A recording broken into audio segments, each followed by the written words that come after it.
Hi, and welcome to Feathered Connection. Hey, buddy. It's been a hot minute, huh? So this damn rain kept us apart.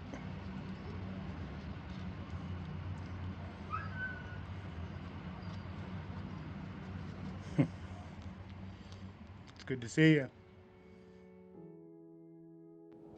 So it's been a week or so since I've been out with the crows. It's been a rainforest here. It's been constant rain. In between the raindrops, I have left food out for them, so they have been coming back and eating every day. I haven't found any bad food out there, so that's a plus. I pulled in today, and this guy was out, was hopping around and singing at me, and then came. I got some food. I came out. I laid it out, and he came running up like a puppy, just like that.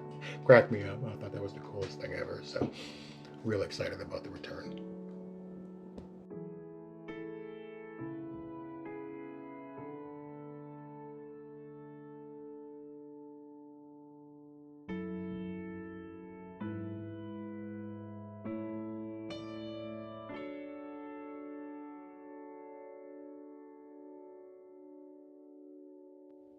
Thanks for watching.